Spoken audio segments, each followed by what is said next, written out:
Hey, what's up? Hello, everybody. Welcome back to Roll Pod, an Alabama sports podcast from Bama 247. I am staff writer Cody Goodwin. We've got the whole gang back together. Mike Rodak back from vacation, joining me and Alex Scarborough.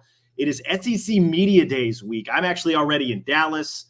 You guys will join me later this week. Alabama doesn't talk until Wednesday, but Greg Sankey, I believe, is at the podium now as we're recording this.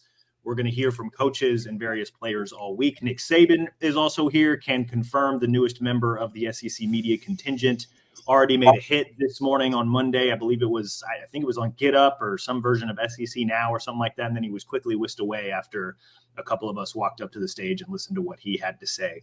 We'll touch more on SEC Media Days, obviously, later this week. Today's show wanted to kind of have something SEC Media Day adjacent, right? Like I think we're all kind of in that mode now where it's July. The 2024 season is here. SEC Media Days is more or less our unofficial kickoff to the season.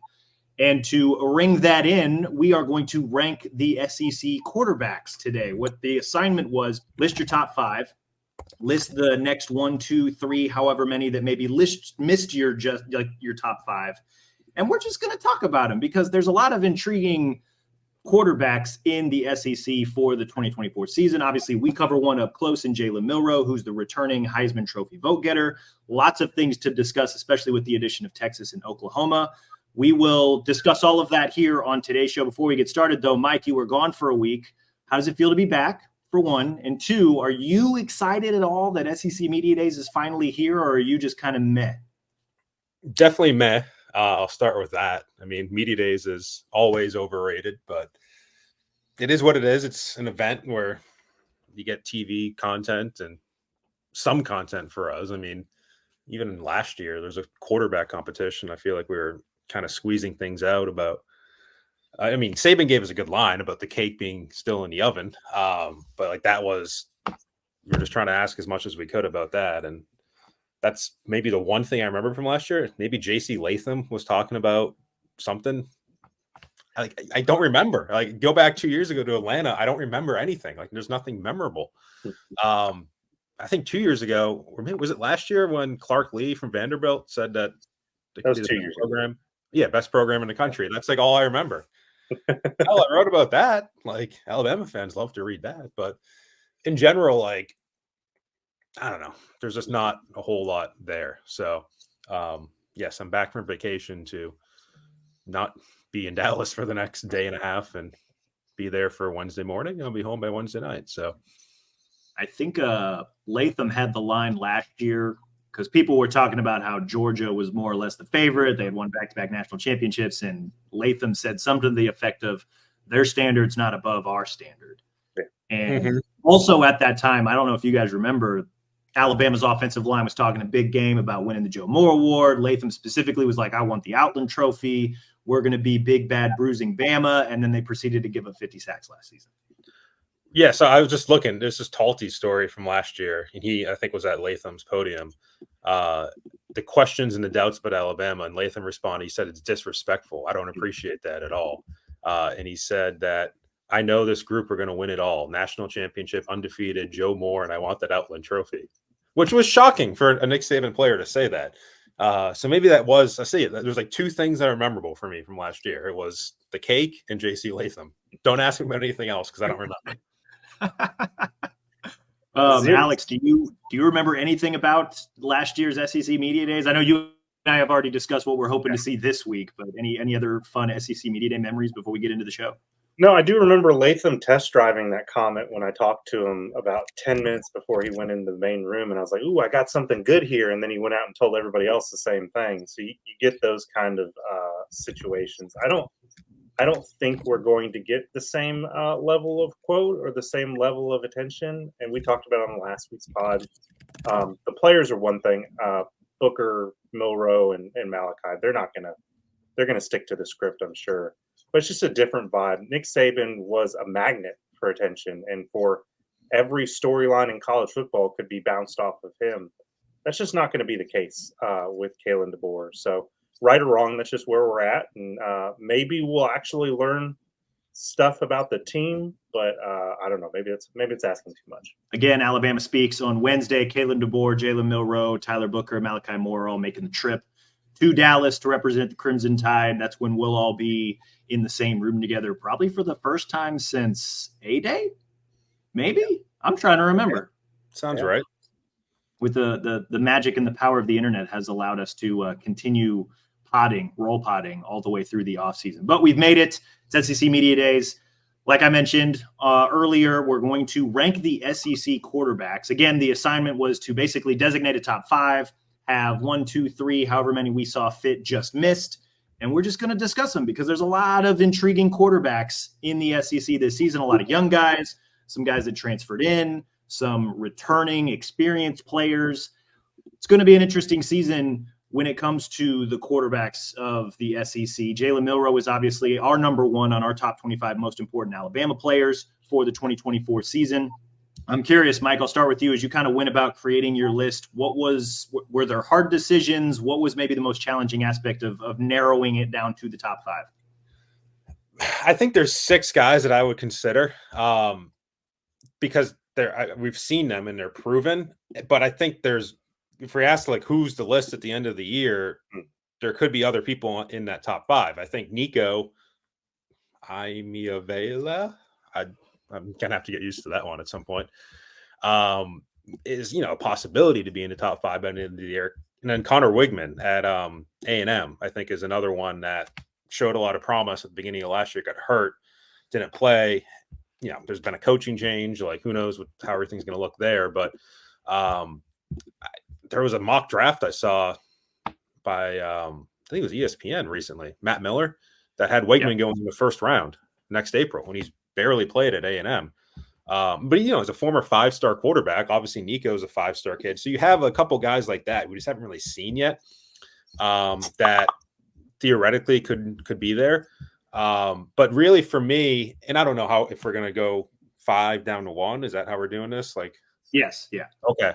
For me, like, I think number 5 was actually tough because I think there's 2 guys that I would go, and it's Brady Cook and Graham Mertz were the 2. Ooh. Because I feel like the top 4, I think maybe you said you had Ewers at 5, but I think most people would say Ewers, Milroe, Beck, and Dart in some combination are your top 4. Like, I think that's probably a consensus. To me, the 5 versus 6, because Mertz was sneaky decent last year. You could say, Brady Cook, his numbers were better, but he also had Luther Burden. Now, Graham Mertz had Ricky Pearsall, who was a first-round pick. But, is there like a Luther Burden effect with Brady Cook's numbers that made him a little bit better? Mertz's numbers were good. 20 touchdowns, 3 interceptions, almost a 70 QBR. Like, he had some really good games in there. 73% completion percentage last year. Like, that's pretty good numbers. And Brady Cook also had Cody Schrader too, like at running back. So I don't know. Again, you're looking at things around the quarterback, but that was a tough one for me personally. I stuck with Brady Cook, but I think Graham Mertz could theoretically safely be a top 5 quarterback if he has a good year. Mertz is really interesting, and I don't want to fall in the trap. Every time I see a quarterback transfer in and have a good but not great first year, I always think of Joe Burrow, though, because I remember being it's probably a deep cut, but LSU goes to Auburn Burrow's first year, and they figure out a way to win. It's a messy game. And I came out of that game, I was working for ESPN at the time, and I wrote that LSU had found the quarterback. After years of wandering in the forest, they found him. It took a year for it to be Joe Burrow. But like, there's that part of me that looks at Mertz and says, man, he was so efficient. He knew where he was going with the football. He was competent on a team that wasn't ready to compete yet. And because of that, I think the offense was a little bit stifled in terms of what they wanted to do. They were trying to feed ETN. They were a little conservative, I think, at times. So if that changes, can he balloon and become really good? I don't know based on the schedule. I don't know based on losing Pearsall. Eugene Wilson's a really good receiver. They've got talent there. But he's one that I agree with Mike. Like, I think people are sleeping on how good a first year he had and how good he could be coming back. And part of that's because Florida overall was disappointing last year, whereas Missouri probably exceeded expectations, most would say. But the quarterback play was pretty close for both teams. Yeah, if you do like a blind test, like, A, B, C, D, E, F, there's the numbers look pretty good. And then when you start attaching names to them, it's like, I don't know. I remember doing that in some capacity. Like I wrote out all their stats and then I covered their names and just kind of looked at it. And I was like, there's some pretty efficient quarterbacks, and then you start, okay, like what did these stats actually mean? Right. Because, Graham Mertz, Florida went 5-7 last year. You mentioned Brady Cook, Mizzou won 11 games last year. That probably factored into some of my decision-making when I was going about making that list. And maybe that's as good a place of any to start, before we actually get to our top 5. We'll count down 5-1 for each of us, but who did you guys leave off that maybe, I know I asked Mike about the tough decisions, but who did you guys ultimately leave out of your top 5? Alex, I'll throw it to you. Yeah, I think there's a whole class of quarterback, and Mike touched on this, that I could easily project into the top 5, but I'm not confident enough to put them there. And that's Nico, that's Nussmeier, that's Mertz to an extent, Arnold and Wegman. Now, you remove Mertz from the equation. The rest of those guys are really young, and you're just like, okay, when they get the opportunity, where are they going to be? We see the talent. As I was perusing media guide covers, I thought it was pretty audacious that Tennessee had their record book on file, which featured Nico and Heupel on there together. I'm like, dude's like started one game and he's on the cover of your Tennessee football record book. I'm like, all right, let's slow down just a little bit.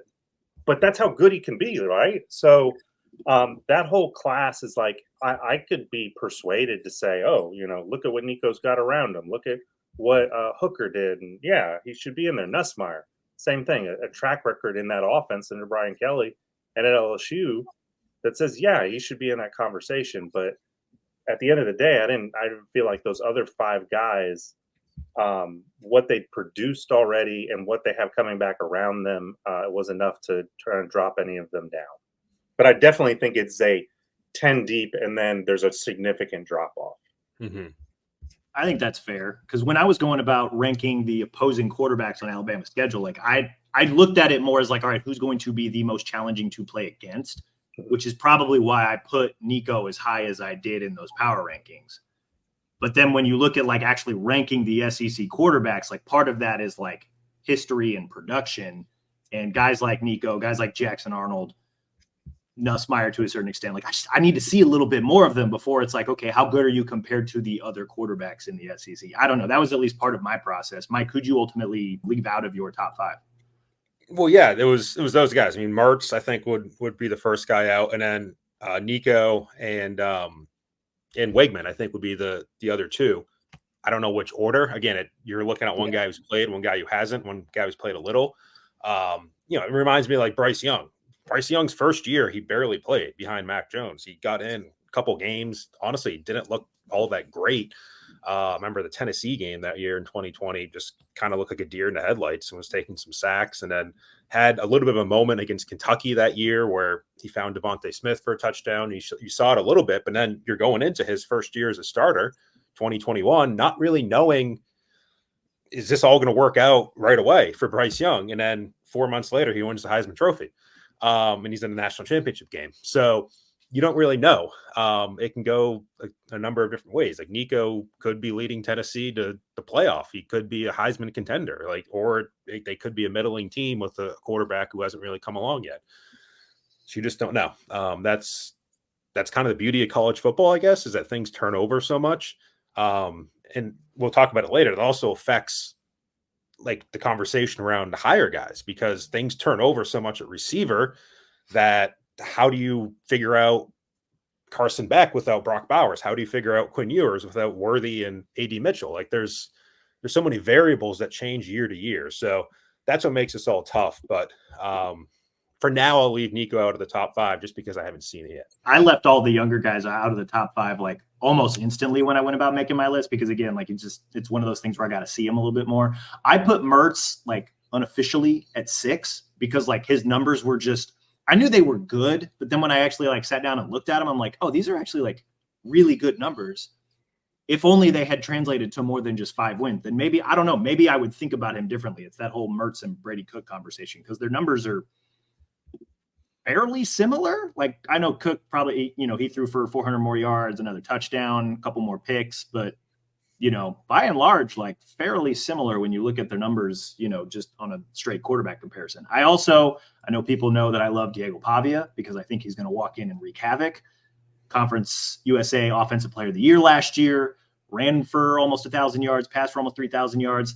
But also, Alex likes to remind me, there's a reason he's at Vanderbilt. We'll see how it translates to the SEC. I left him out of my top 5 too, even though I'm very excited to see him play in the SEC. And I think he's going to wreak havoc, but I did leave him out of my top 5. Are you saying Alabama's an offense might be havoc because I don't know what else they can do. I just think he's going to cause headaches, man. I'm not saying Alabama's on upset alert, but October 5th, Nashville. Yeah. Would be, if Diego Pavia beats Auburn and Alabama back-to-back years, put him in look, do you want me to make the case? Alabama's defense, which is still by and large a bunch of Saban's players, tend to struggle with dual threat quarterbacks. Like that is the case for Diego Pavia potentially causing Alabama problems in Orlando. So you're thinking he's going to be like the higher GPA Johnny Football? He'll be Jonathan Football? What will he be? We got to come up with a nickname here. If we think he's going to burst on the scene and just wreck the SEC. I don't think he's going to wreck the SEC. I think he's just going to be he's just going to be that annoying gnat for a quarter or two until the other team pulls away from the rest of Vanderbilt because look, quarterbacks can be force multipliers, but I don't think he's going to turn Vanderbilt from 3 wins to 7 wins, but maybe 4 or 5. I don't know. And here's what's amazing to me though, and rightfully so, you can be excited about Diego Pavia at Vanderbilt.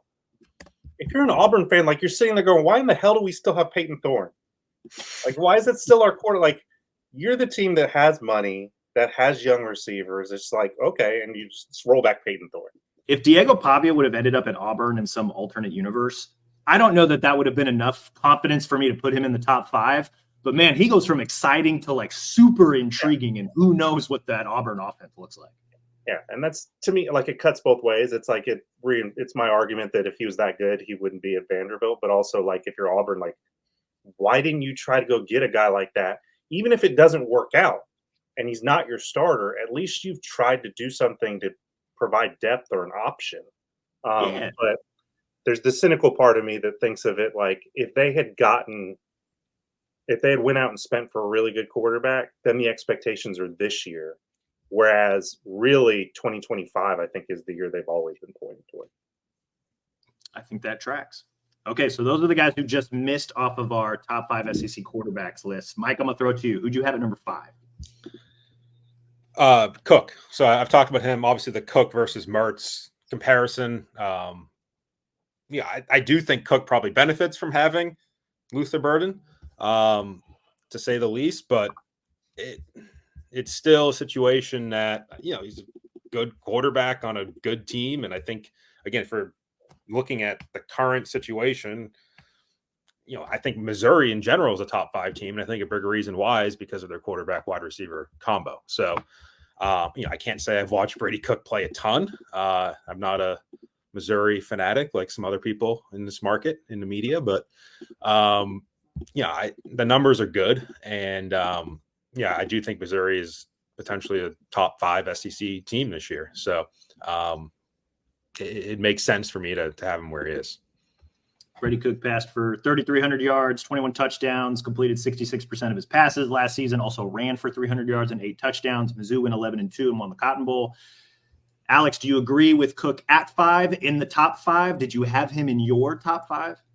I did have him in my top 5. I had him 4. But I think he's there for a reason, and I think you rightfully point out a lot of it has to do with not just receiver combo, but also who's coaching them, and frankly who they'll be playing. They should put up massive numbers. I don't need to run through the schedule for the millionth time, also because it just gets me frustrated that a schedule like this should exist in the first place. But he should put up gigantic numbers and be right there. Now, I think people maybe watched him in the Ohio State game and thought that's who he was. Ohio State wasn't playing anybody. So maybe there's a blip on the radar. So there's some reason to say, okay, let's see what it looks like in certain situations, but I like him there. The guy I had at 5 was Jackson Dart. I think he's got a lot of seasoning in that offense. I think what they brought in and what they had returning already at receiver, and the fact that you keep the OC quarterback, OC and head coach combo there. They have some tough games on that schedule, but I think he's right there in that conversation. But I don't think you're really having a whole lot of differentiation in terms of Cook and Dart. You could interchange it pretty easily. No, I think that tracks. I put Brady Cook at 4 on my list. I had Quinn Ewers at 5. Maybe that's a little, Mike's eyebrows go up. I want to see how he does with I want to see how he does with new receivers. I want to see how he does against SEC defenses in and out. The more we saw and watched Texas last year, a lot was made of like Quinn Ewers going into that Alabama matchup where it's like, can he hit the deep ball? And then he did a few different times against Alabama, and then he didn't hit the deep ball at all the rest of the season. So it's like, okay, that's great. You showed up for the big game. He also has the benefit of Sark's scheme. Maybe it is a knock, but I don't know. Like he was great last year, right? 3,500 pass yards, 22 touchdowns. He also had 5 rushing touchdowns. Texas went 12-2, won the Big 12, got to the college football playoff. Like I guess I want to see it on a more regular, consistent basis, because of the other thing about, and this is about Texas as a whole and not just Quinn Ewers. I know I've said this before. They tended to play with their food a little bit too much for my liking last season. And it's like, when you got a dude like Quinn Ewers, don't you kind of want to go for the jugular early to like, one, show that you can, but then also like, if you're Sark, like, let's get Arch Manning some extra reps here, right? Like that's, especially when you've got as much talent as they had last year with Jatavion Sanders, with Xavier Worthy, with A.D. Mitchell, with that offensive line. I don't know. Like, I guess it's another, like, I think he's very good, top 5 quarterback in the SEC coming in. I'm excited to see him against SEC defenses on a regular basis to see if he can produce the same production, I guess. Produce the production. That's a good sentence. I don't think he's a perfect quarterback. I think there isn't one in the SEC. There isn't this year. And I think he gets a bump by the fact that he wears a cool uniform and he's Texas, and everybody wants Texas to be back. And they are back. I think it's fair to say at this point. Breaking news. Yeah, but you're right. I think he coasted a little bit on the Alabama game. I think there were some games in between there. The Cotton Bowl for sure. I mean, not the Cotton Bowl. Playing Red River against Oklahoma, not his greatest performance. I do have a little bit of like, does an injury bug happen again? It feels like that has happened quite a bit, where we're wondering about his status. And to your point, I think everybody's just assuming that the receiver thing is going to work out, and Isaiah Bond is going to be Jamison Williams, and he's going to be the most impactful transfer ever. And maybe I'll eat my words. I don't think Isaiah Bond is that great. I mean, maybe I didn't see it. I don't know. But I think just assuming that, and assuming that Amari Niblack can come in there and suddenly, have his head on straight and contribute in a major way. Well, those guys have talent. I just think we're assuming a lot around Quinn. And if things aren't perfect around him, we know that can affect the quarterback. So would I have them 5? Would I have Quinn Ewers 5? Absolutely not. I think he's in that top tier, and he's in the top 3 quarterbacks. But I think there's reason to be a little bit skeptical about him. Plus, he's got the target on his back a little bit.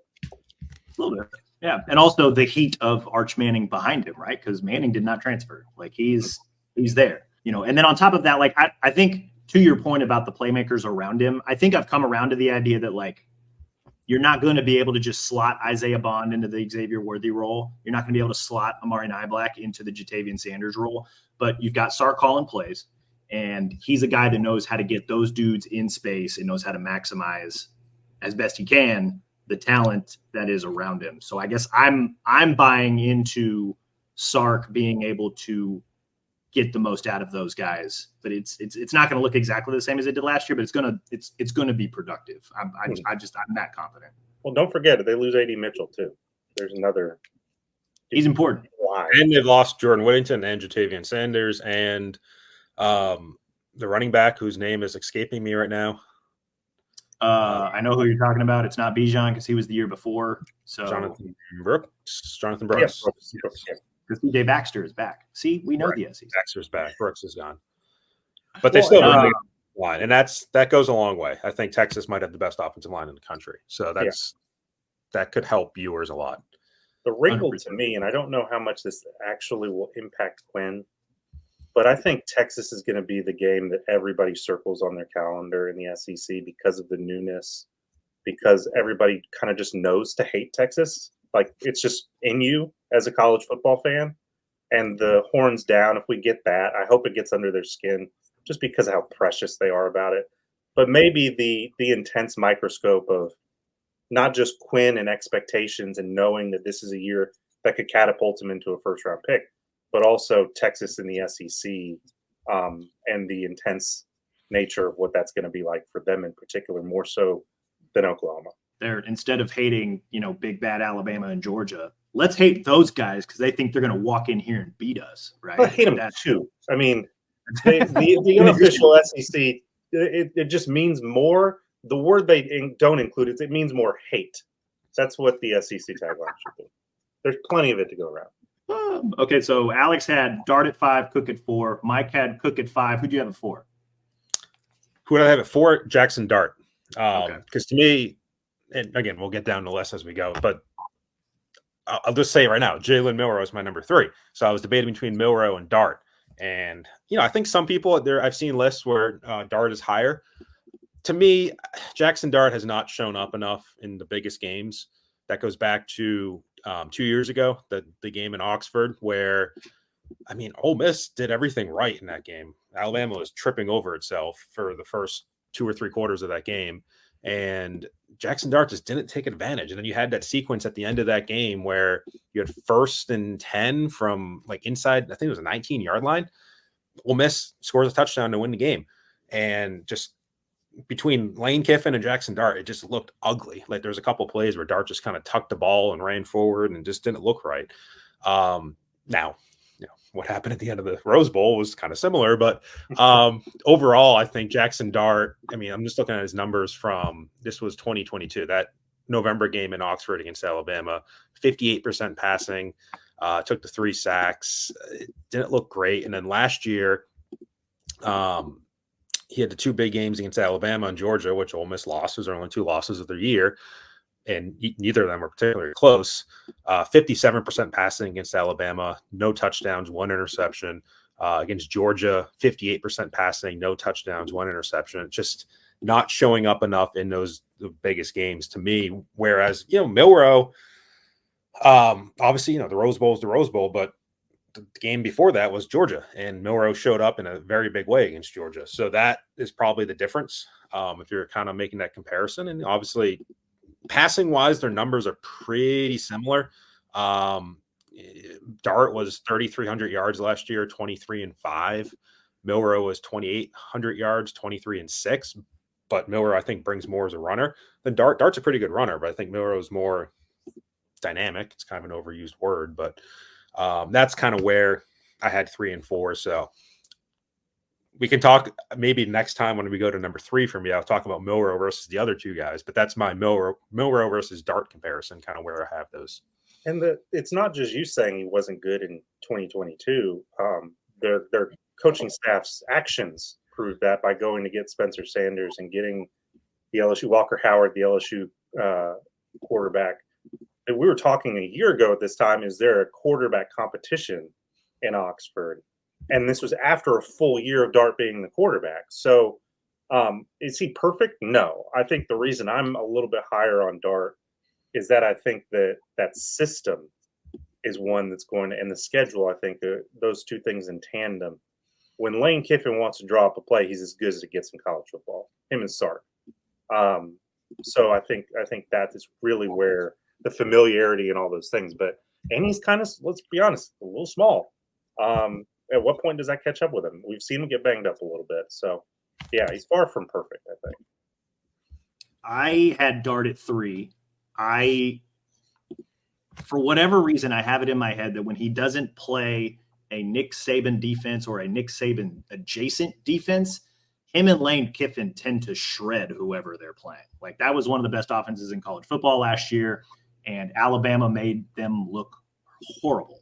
And they made Dart look really, really bad and just had him scrambled and looking all sorts of pedestrian and nothing like what he ended up being, which was, like you mentioned, Mike, 3,300 pass yards, 23 touchdowns. He also ran for almost 400 yards, 8 touchdowns.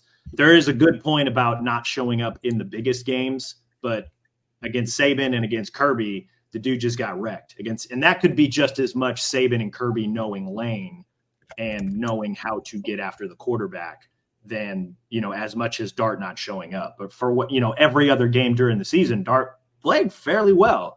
And I like his dual threatness. I like the fact that him and Lane, they seem to work very well together. This is obviously going to be a big year for Ole Miss as a whole, but specifically Dart. Can he show up in those big games? Can they take advantage of the talent accumulation that they had this offseason? They played Georgia at home this year, right? So that's probably their biggest game. They got a pretty decent gift from the schedule gods. They don't have to play Alabama this year. So, can you find a way to navigate that one or at least make it significantly closer than it was last year in Athens? I don't know. There was just something about Dart that I liked. I think the reasons for why you guys may not have him as high, or at least Mike, why you may not have him as high, very well stated and totally understand that. But for whatever reason, I had him at 3. I like him. I think he's a gamer. I think he's fun. And when he doesn't play a Nick Saban or Nick Saban adjacent defense, pretty good quarterback. I'm a Jackson Dart fan. I think he's fun. Yeah. And I wonder, is it a Nick Saban adjacent defense or is it just a good defense in a big game that they struggle with? Because we've seen, and this is not a Jackson Dart commentary as much as this is a Lane Kiffin commentary, that they just get too up for those games. They say too much. Starting the Kevin Steele controversy when it was really just a week you should have shut up and let Alabama stew in its own mess they had going on. They have a way of falling apart. Yeah. So that's why I think, I hate they're not Alabama and Ole Miss aren't playing this year. I think that's a fun game we've gotten used to. But can you navigate it? Can you navigate a big game? Doesn't have to be a good defense, but just win a big game. Get your popcorn ready from Lane. Oh, yeah. 2021, I think, is the shining example of that. Just an awful opening sequence to that game, too, for him. The 4th down. I would say one argument for Jackson Dart maybe showing up against a good defense, and we can pick nits about this, but Texas A&M finished top 20 nationally in total defense last year, and Dart threw for almost 400 yards and 2 touchdowns against them. So that's one example. You can nitpick about whether or not A&M's secondary was actually good, but we all know that pass rush was very good, and they seemed to navigate that fairly well, won the game 38-35. So one example, you can poke holes in that example, but hey. Okay, we've all got Jackson Dart, 3 to 5. Mike, you had Milroe at 3. Mm-hmm. I'm curious now that we're getting closer to the top. Alex, where did you have Jalen Milroe? Oh, we want to give away the whole thing right now? Uh-oh. Yeah, I have him 1. Yeah. Wait, you have him at 1? Yeah, I did. Wow. Listen. Okay. Don't go back and read my tweets or my posts or whatever where I don't have him 1. I talked myself into this because I don't think any of these quarterbacks are perfect. I don't think Carson Beck is perfect. Do we remember the SEC championship game? That offense wasn't doing anything. You lose 2 of the better playmakers in the conference in McConkey. Yeah, I know. Wasn't physically imposing. He made plays. Brock Bowers was the ultimate safety net. I think the reason we love, and I like Carson Beck. I got him 2. And I don't think there's much separation. I think we like Carson because we just assume he's going to be like the number 1 pick next year. He's going to be a great NFL quarterback. And that might be true, but we're talking about college football. We're not talking about the NFL right now. And to me, I haven't really seen Carson and part of it isn't he hasn't needed to. I haven't seen him take over a game. I haven't looked at him and go, man, that dude just wrecked the defense. And part of that's the system. Part of that's who they're playing. Part of it's unfair. I get that. But Jalen Milroe did those things at times. Jalen Milroe did those things in a dysfunctional offense with an offensive line that did a terrible job protecting him and a running game that was inconsistent at best. So if 2 of those things get better, he's going to get dramatically better. And I am confident that the coaching play calling part of it is going to get better. I'm confident the receiving part of it's going to get better because I think Jeremy Bernard is better than what they've had over the last 2 years. I think that falls into place the rest of the pecking order. If you get a Caleb Odom or Ryan Williams step up, it all looks better. And I'm buying into the hype that Milroe is has a chip on his shoulder and that he's willing to learn and that he's doing all those things. And you put him together with Kalen DeBoer, you put him in this offense, I think really good things are about to happen. Am I the most confident putting him number one? No, I'm not going to lie to you. But it's also a reflection of why I think there are holes you can poke in Quinn Ewers' game we already talked about. And as good as Carson Beck is, I think if you put him one-on-one, which I know isn't a real thing, like Jalen Milroe's a playmaker. And I want to see more of that from Carson Beck before I'm ready to call him the best player in the SEC. Mike, you got some thoughts? Yeah, I mean, there's chicken or the egg aspects to this. I think if you sat Tommy Rees down and gave him truth serum and said, were the issues with the offense his fault or Jalen Milroe's fault? And obviously it's not 100% either way, but I'm sure Tommy Rees would attribute some of that to Jalen Milroe. I don't think I'm it was sure all Tommy Rees.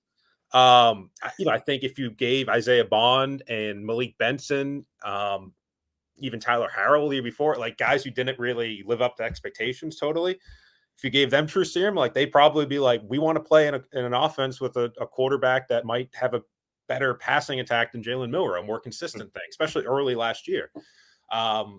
So it's chicken or the egg a little bit.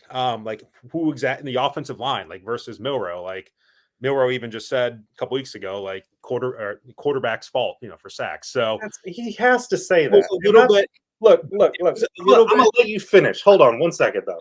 I'll just say the question wasn't even about sacks. He kind of brought it up himself. It was a little bit unprovoked, if you will. It was a strange question and answer where they talked about what he has to improve on, and then he kind of took blame for all these sacks. But there was certainly some sacks that were his fault. But I'll get back to kind of the overall point, which is, again, if you're looking at right now, I have Milroe behind Ewers and Beck. If we're projecting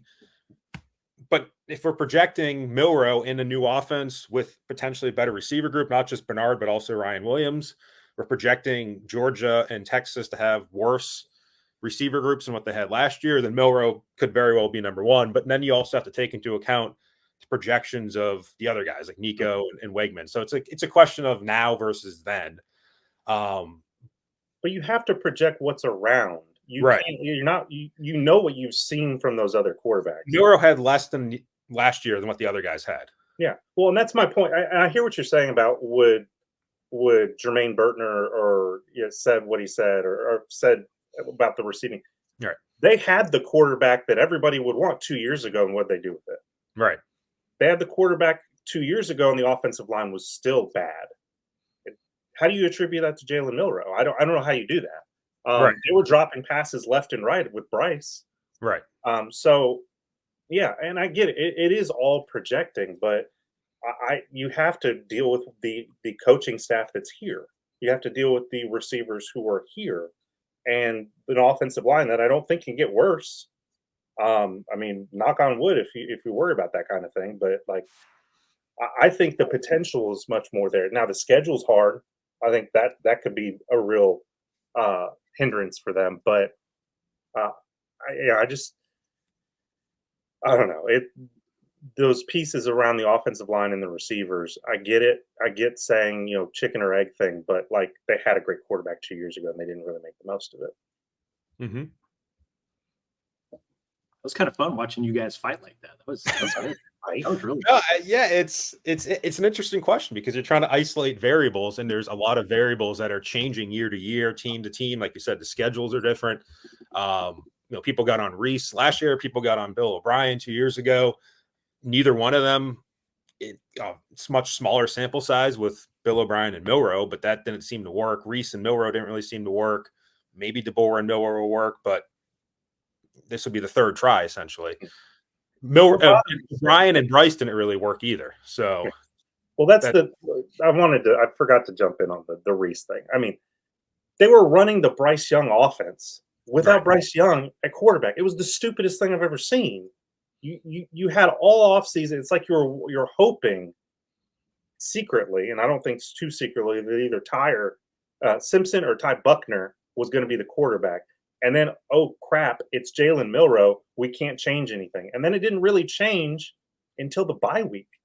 Like, what were you doing the whole time? Like, if he make no mistake, Jalen was a flawed quarterback last year, but it was his first year starting, and you basically you're trying to put so much on his plate, just accentuate his strengths and live to play another day. And it took him 10 weeks to do that. Like, this coaching staff is not going to make that mistake.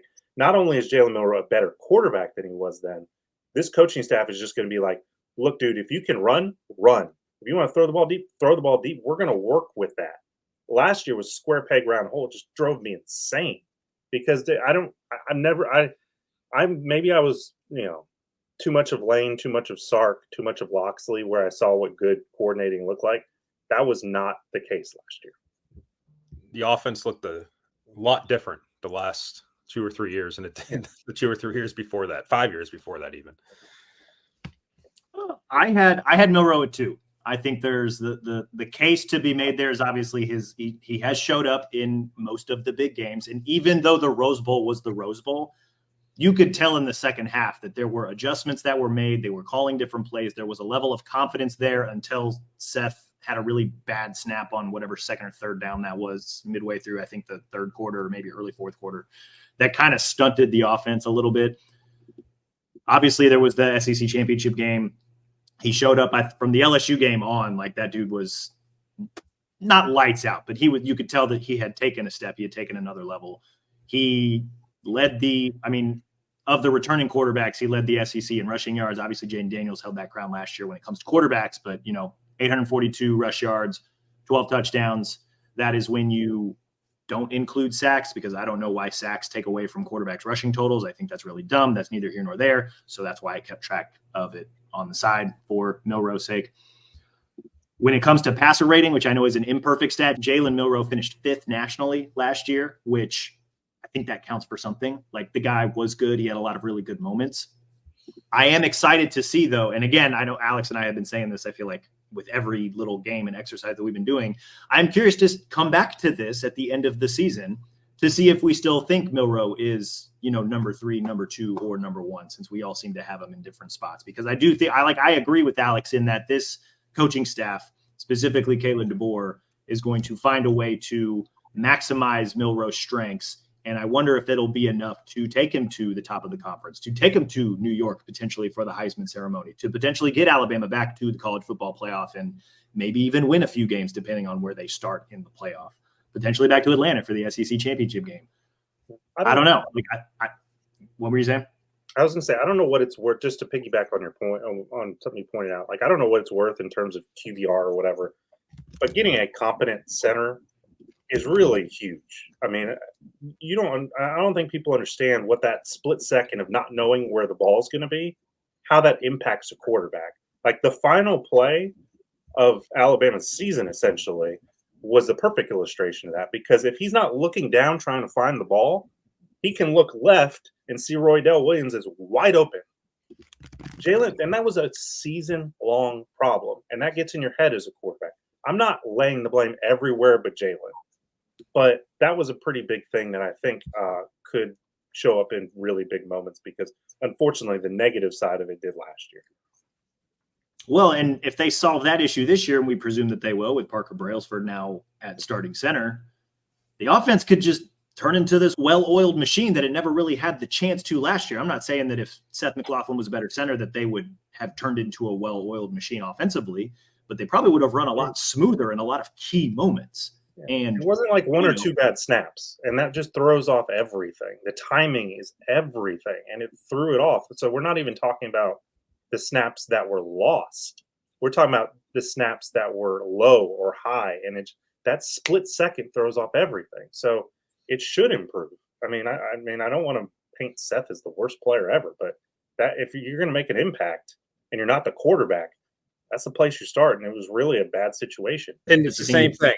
And obviously, Seth McLaughlin, I think, is at fault for a very large percentage of those snaps. But again, Seth has kind of come out and said, too, that cadence, and this is what Seth told Saban, has talked about cadence, Milroe not being clear enough on some of that stuff. again, I don't want to make it so black and white that like it's all Seth's fault, it's all Milrow's fault, it's all Reese's fault, it's not Milrow's fault. Like I think Jalen Milrow has some blame to take for sacks, for the snaps, for things that happened. The passing game not always looking great. Like there's certainly some blame to go on Jalen Milrow.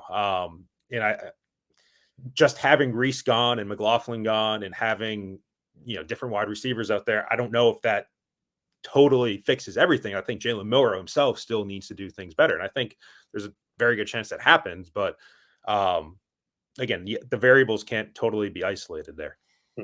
Yeah, no, I think that's fair. And that's where, the coaching staff, the new center, you hope all of it comes together to help Jalen Milrow. And I think we'll all believe that that's a strong possibility. One of those things where it's also like, kind of got to see it just to make sure that it's for real, or at least what we think it will be. Mike, you ended up, I'm assuming you went Beck 1, Ewers 2. I did. And I guess at this point, we're just kind of talking about the top three versus each other. For me, at least, Beck versus Ewers versus Milrow. And for me, I did go with Beck number 1. And I'll push back on something that Alex said earlier. I thought there was a couple games last year, particularly a 2-game stretch in November for Georgia, where I thought Beck really took over. The Ole Miss game when they won 52-17, Beck goes 18-25 for 306, 2 touchdowns, 1 interception. In the Tennessee game next week, 38-10, he goes 24-30 for 298 yards, 3 touchdowns, just slicing through. Combined, the QBR was right around 95 on a scale of 100 on ESPN scale. And that was with Brock Bowers hurt. Let's keep that in mind. Bowers had an ankle injury. I think had maybe come back by then, but was not 100%. And that, to me, was a really good stretch for him. And that's also, it's one of those things too, like maybe at one point, George Pickens and A.D. Mitchell, you could talk about, they had some really talented receivers. Ladd McConkey was a 3-star receiver, like 1,000th in the country, that I think Carson Beck helped make look really good.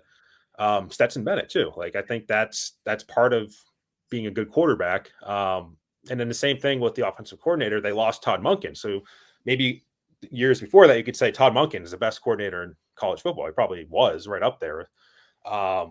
He's a good coordinator now in the NFL. And then they bring in Mike Bobo, and might have been better last year offensively, in the passing game for Georgia. So I think a really good quarterback kind of supersedes changes at receiver, changes at offensive coordinator. Their offensive line was better than Alabama's. Not a ton of doubt about that. But even, the SEC championship game, I thought Beck wasn't bad by any means. Like, didn't really make mistakes. Had no interceptions, had 2 sacks. 72% completion percentage, just wasn't, outside of that opening drive, just wasn't, I would agree with Alex on that point, taking over that game at all. But I think the overall product that we saw last year from Beck was still better than Milrow. I think even without Bowers, Georgia still has a very talented roster. And I think he's, if we're comparing Beck to Milrow, I think he's better than Milrow. If we're comparing Beck to Ewers, I think Beck was more consistent last year than Ewers was. Ewers, I think, definitely got a big boost from that Oklahoma State game, the Big 12 championship game. 4 touchdowns, 452 yards. That's really going to help your stats. To Cody's point, they played with their food for some other games. So even the Oklahoma game, throws for 346, but has 2 interceptions, not quite as sharp. And I think just in general, if we're looking at Beck and Ewers versus Milrow, their ceilings as passers, I think to be consistent NFL pro-style passers is still higher than Milrow. I think Milrow is still a work in progress with that. I think he got a lot better from day one of last year to the end of the year. But it tends to look better with Ewers and Beck. It was very hit or miss with Milrow. We saw some of the deep plays that they made. There's that sequence in the Arkansas game that always stuck out to me last year. It was like 1st and 2nd down were just complete disaster. And then he just chucks the bomb to, I think it was Kobe Prentice. down the middle of the field. And it was a lot of that unevenness with the passing game last year, and kind of culminated with the Rose Bowl, where the passing game just never really came together against a really good defense. So I still have questions about Milrose, kind of where he's going to be as a passer. I'd say fewer questions about Ewers and Beck, but again, to Alex's point, nobody's perfect. I think there's a lot of things that are just hard to isolate because of the changes on the rosters and the coaching staffs too. So that's kind of how I have it. To wrap up my own list is 1 Beck, 2 Ewers, 3 Milroe. Yeah. I fully acknowledge it. Beck is a really good quarterback who, if you're just looking at what happened last year, I think it's fair to say he should be up there. I think it's a more competent offense, a more complete roster, all of those things. But I think where I'm coming at it from with putting Milroe 1 is I think he's got the highest ceiling of anybody, maybe in the country at that position. Sanders at Colorado's really good. But in the SEC, it's the highest ceiling because we can pick apart Jalen Milroe to death last season. And I could be as critical as anybody here. Finished 6th in the Heisman Trophy voting. Only guy returning who did that. Pretty good for a first-year starting. Pretty good in spite of those things. And all of those things can be improved. So maybe I'm being more optimistic than anything, but I just think the ceiling for Milroe is so much higher than it is for Beck.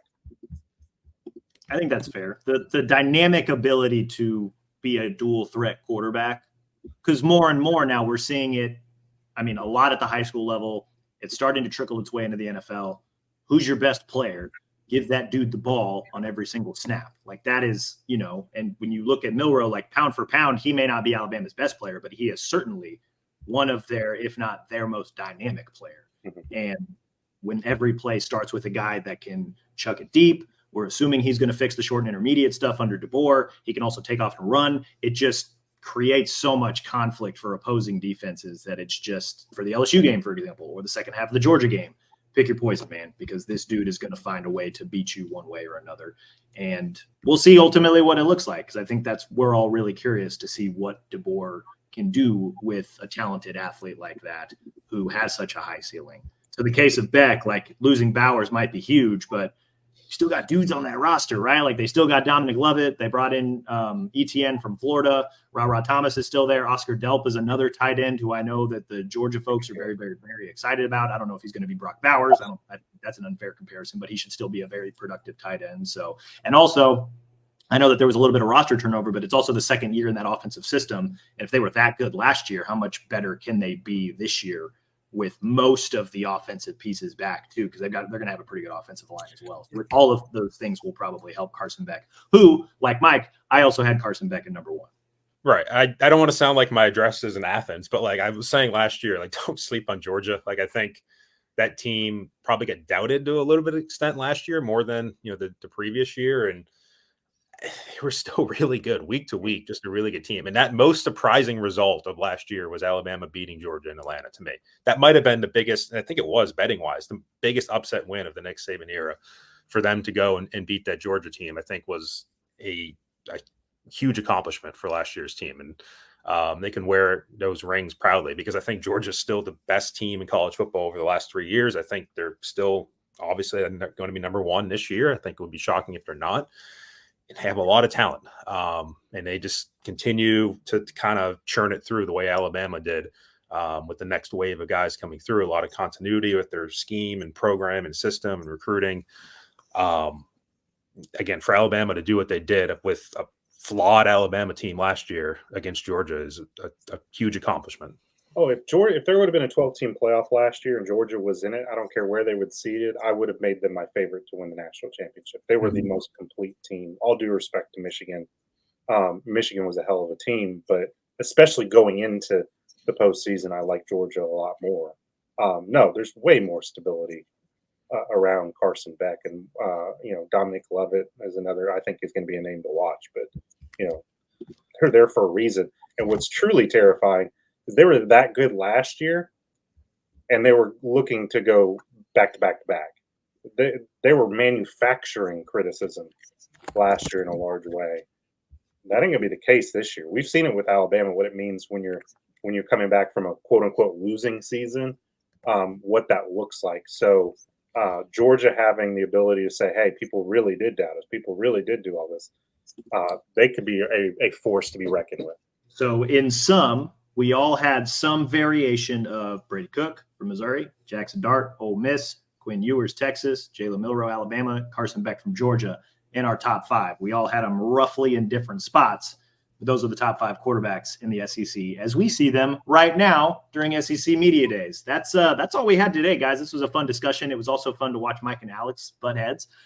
Maybe we'll see a little bit more of that later this week when we're all in Dallas for SEC Media Days. Again, Alabama goes on Wednesday. We'll all be here. I'm already here. After I get done editing this, I'm going to make my way downstairs and see if Lane Kiffin has anything interesting to say this afternoon. We'll be back later this week to recap Alabama's day at SEC Media Days. We'll either do that Wednesday night or probably sometime early Thursday, if I had to guess.